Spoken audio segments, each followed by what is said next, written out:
用跳灯补，没有直打，就打红色墙壁。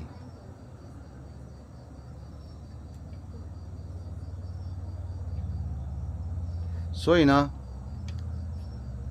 分成2个光源哈。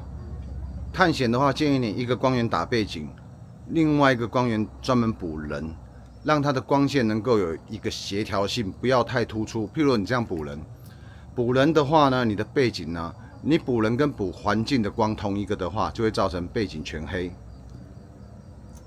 那么我们只要一台机器、一台灯光负责补环境，那另外一组灯光呢，负责微微的补人，2只灯效果会最好。所以我们将会帮你们做出一个东西来，就是补人的跟补环境的2只灯的一个协调应用，让你在处理探险环境呢有更好的表现。